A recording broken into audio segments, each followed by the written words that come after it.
Bonjour à tous, merci de nous rejoindre sur Futur TV pour cette nouvelle édition de la rédaction. Tout de suite, les titres. 2016 s'ouvre avec une vague de froid sur tout le pays, des centaines de voitures bloquées dans la neige, des résidents évacués, les flocons sont tombés à partir de 500 mètres. La tempête Vladimir devrait s'intensifier demain. La menace est prise très au sérieux en Allemagne. Un attentat de l'EI était prévu à Munich le soir du réveillon. 2 gares potentiellement visées ont été fermées. Les autorités appellent la population à éviter tout rassemblement. Un hôtel de luxe en proie à un violent incendie à Dubaï. L'origine du feu reste indéterminée. 16 blessés selon un premier bilan. Les résidents ont tous été évacués. Bonne année à vous tous qui nous regardez. Un premier jour de 2016 marqué par l'arrivée de Vladimir.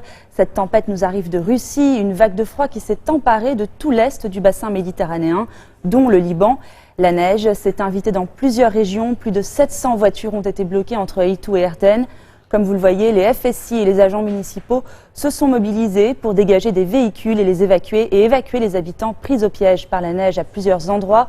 À Baalbek notamment, les lignes téléphoniques ont été interrompues, l'électricité coupée. Sur la côte, dans les ports de Saïda et de Tyr, la navigation et la pêche étaient au point mort. Vladimir devrait s'intensifier demain.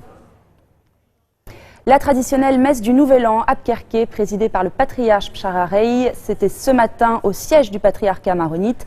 Le prélat a appelé les responsables à se pencher sérieusement sur la nouvelle initiative avancée pour l'élection d'un président. En allusion à la candidature du chef des Maradas, Sleiman Frangieh, Rei a également exhorté le Parlement à élaborer une nouvelle loi électorale qui soit conforme au pacte national.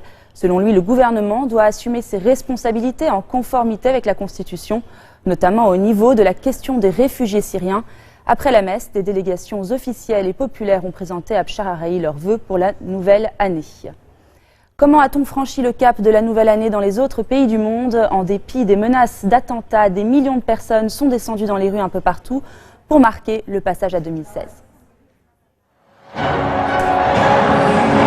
Un nouvel an en musique et en images, mais avant tout un nouvel an sous haute surveillance. Face au risque d'attentat, 100 000 gendarmes et policiers ont été déployés sur l'ensemble du territoire français, dont 1600 aux abords des Champs-Élysées. Et malgré une affluence un peu moins forte que les années précédentes, des milliers de personnes sont descendues dans la rue pour célébrer la nouvelle année. Peur de venir sur les Champs-Élysées aujourd'hui? Non, parce qu'il y a la sécurité qui est là, donc il ne faut plus avoir peur, sinon on n'avancera pas dans la vie. Pas du tout peur, il y a beaucoup de policiers tout autour. Ils fouillent aux entrées de l'avenue, donc aucun problème. Au contraire, au contraire. À Londres, et malgré la menace terroriste, un magnifique feu d'artifice a embrasé la ville. Même spectacle, mais sur la plage de Copacabana. Une année 2016 importante pour le Brésil qui va accueillir les Jeux Olympiques d'été. À New York, plus d'1 million de personnes rassemblées à Times Square. Ils ont notamment assisté à la traditionnelle descente de la boule de cristal.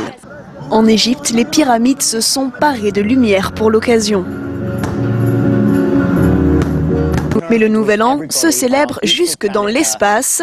Voilà le message de cet astronaute anglais depuis la Station spatiale internationale. Happy New Year.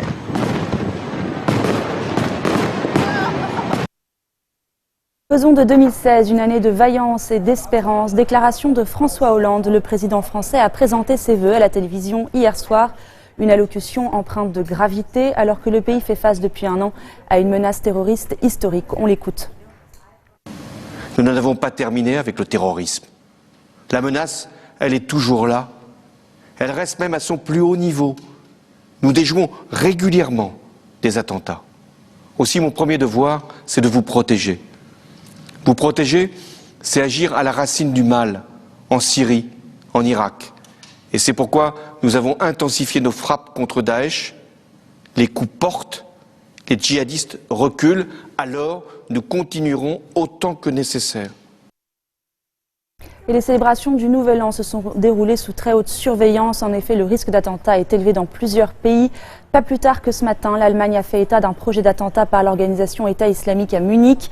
Le ministre de l'Intérieur, Joachim Herrmann, s'est exprimé ce matin devant la presse. Selon Hubertus Andrae, le patron de la police de la capitale bavaroise, l'attaque était prévue à minuit contre la gare centrale de Munich ou celle de Passing. Toutes deux ont été fermées au public. Toujours d'après Hubertus Andrae, 5 à 7 suspects sont impliqués. Les forces de l'ordre appellent la population à éviter les rassemblements et à utiliser les transports en commun. Le retour de Mein Kampf dans le domaine public et le livre à thèse d'Adolf Hitler crée la stupéfaction. Accessible.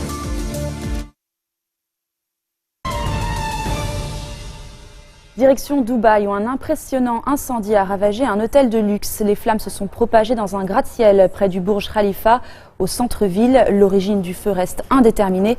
Un premier bilan officiel fait état de 16 blessés. Les résidents ont tous été évacués. Un immeuble de 63 étages, dévoré par le feu.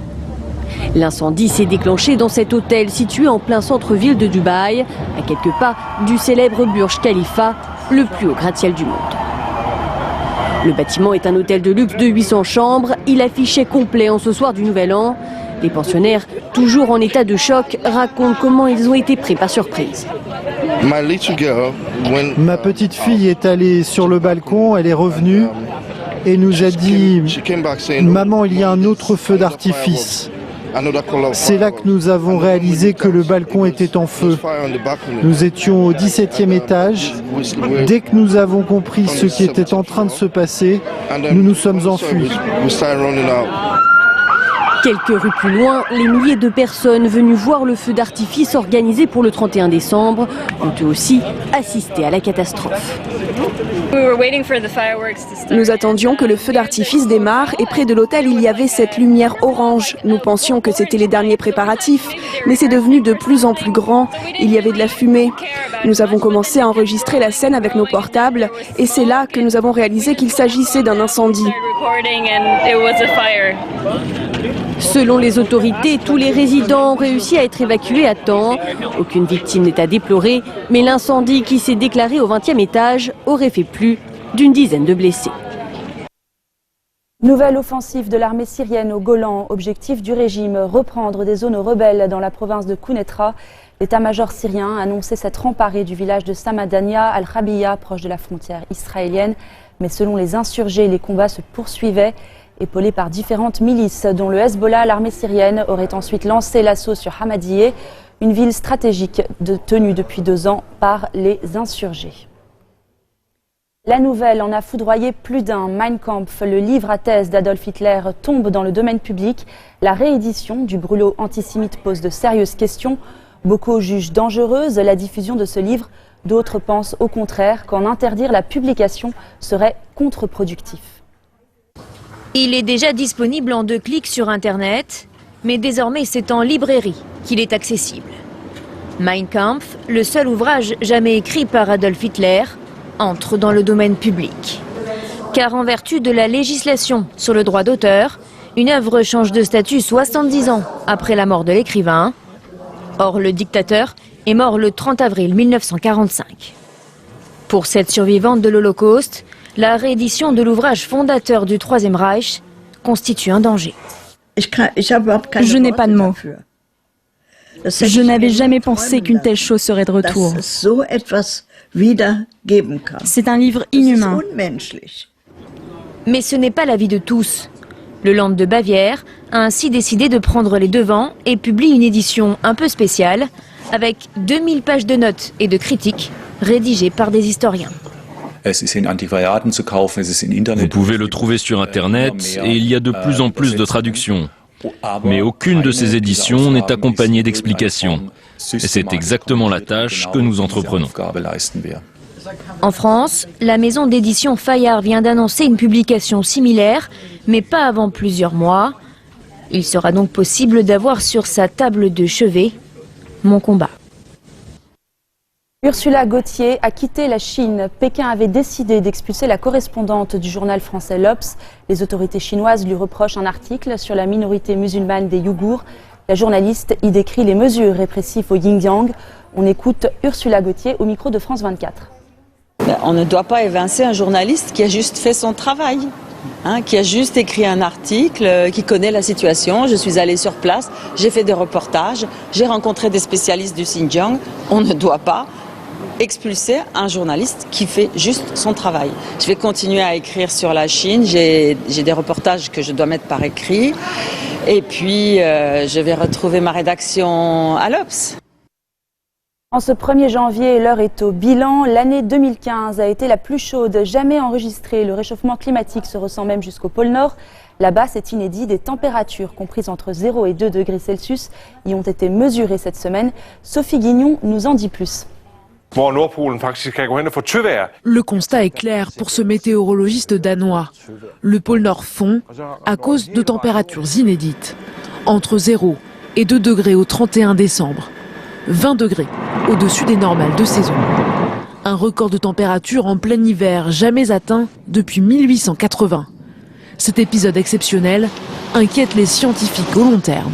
Quand les températures sont élevées à la surface et que de l'eau est produite puis se gèle à nouveau, toutes les épaisseurs de glace se réchauffent. Cela empêche les couches de glace de garder leur épaisseur pendant l'hiver, même s'il fait à nouveau froid. Si cela continue, les températures vont grimper et il y aura moins de glace dans les années à venir. L'Arctique est la région la plus touchée par le réchauffement climatique.